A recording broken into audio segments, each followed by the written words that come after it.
প্রায় 2 কোটির মতো প্রবাসী রয়েছে। সেই প্রবাসীদের বাড়ির অবস্থা অনেকটাই এরকম। বাংলাদেশের বহু প্রবাসীর ঘর বাড়ি ঠিক এই অবস্থায় আছে। বাংলাদেশে একজন রেমিটেন্স যোদ্ধার জীবন দেখায়, দেখেন একটা বাড়ি করছে। এই এখানে একজন ভদ্র মহিলা থাকে, তার 2টা সন্তান বিদেশে থাকা প্রবাসী।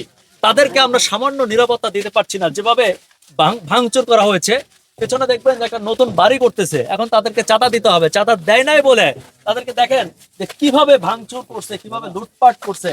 এই মহিলার বাসায়, এই বাসা নির্মাণের জন্য 2 লক্ষ টাকা ছিল, তার স্বর্ণালংকার ছিল, পুরোটা লুটপাট করে তারা নিয়ে গেছে এবং প্রকাশ্যে এগুলো ভাঙচুর করছে। এবং সেটা রাতে না, দিনে দুপুরে তারা এই কাজগুলো করে। আমাদের সারা পৃথিবীতে আমরা যদি প্রবাসীদেরকে নিরাপত্তা না দিতে পারি, তাহলে প্রবাসীদেরকে নিয়ে আমরা যে আবেগ দেখাই কিংবা আমাদের সরকার মাঝে মাঝে যে আবেগ দেখায়, আমার মনে হয় না সেই আবেগের কোনো মূল্য আছে। এদেরকে নিরাপত্তা দিতে হবে, কারণ প্রবাসীরা কষ্ট করে টাকা আয় করে। তারা যদি বাড়িতে একটা ঘর করতে না পারে, তার মা বোন যদি শান্তিতে না থাকতে পারে, তাহলে এসব করে লাভ কি? আর একটা দেশ এতটা সন্ত্রাসের স্বর্গরাজ্য কিভাবে হয়? আমি প্রশাসনের কাছে, দেশের কাছে জানতে চাই যে এ থেকে মুক্তির উপায় কি, এই মানুষগুলো কোথায় যাবে?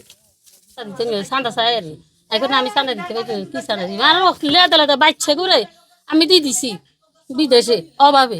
আই তো করে ভাই কি করি, চাঁদা দিন বা চাঁদা দিলে তোমার উপরে অত্যাচার হবে। আগে কিনলে আর উপরে অত্যাচার হবে, তুই অত্যাচার করিস। এই কথা কই চলি যেছে দিন। আর কয়েকদিন আমার ওই মোবাইলে ফোন দিছে, তুমি কি দিবে, চাঁদা দিবে না? এখন আমি চাঁদা দিব না। আমার কি, তুই আর কি ক্ষতি করবি? এখন না, তুই আর ক্ষতি করছি আর, কিন্তু তোর চাঁদা দিব না। এই আর কয় হ্যাঁ। তো বুধবার রাইতে হামলা কিভাবে হয়েছে আমি তো করতে পারি না। হেরাই আমার এগুলা ভাঙতে ভাঙতে ভাঙতে ভাঙতে চলিয়েছে ঘরে। আমি এই 2টা দরজার মধ্যে খাড়াই দিছি। খাড়াই তাহলে হেরা বাইরে তুই আমার লাঠি দিছে। লাঠির বাড়ি দিয়ে আমার আবার কঙ্গর মিচ্ছে। কঙ্গর মারানো দিয়ে হের করে লগে আমি বাঁকা ঘরে ঢুকতেন দিন রে। মতো ঘরের মধ্যে আমার লগেই সন্ন্য আসছিল, আবার ঘরে টাকা আছিল। তাই ঘরে ঢুকতেন দিন আমি এই দরজা দুটা লই তো ডর ভয়। আমি মনে করছি আমার ঘরে যদি ঢুকতে তার টাকাগুলো লই যাবে, আমার জিনিসগুলো লই যাবে। এই কারণে আমি ঘরে খাইয়া দিছি। হেরা আমরা লাঠি দিয়ে হরাই দিই, সব আন্দে গেছে। আন্দাই যাইয়ে আমার আলমারির মধ্যে 2 লক্ষ টাকা আমি আনিয়েছি। আনিয়ে 2 লক্ষ টাকা লেগেছে। ঠাস করে আমি সেইটা ছেড়ে লেগেছে, নিজের হাতে কানে দূর গুলো লেগেছে।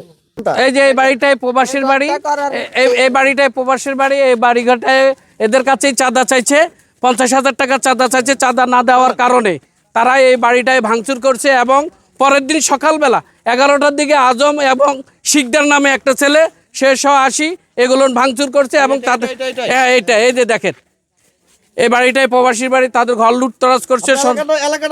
আমাদের এলাকার নাম হলো সাটোরা। আমাদের সাটোরা এলাকা, এখানে আসি তারা এই ভাঙচুর করছে। কোথায় এলাকা পুরো নাম বলেন?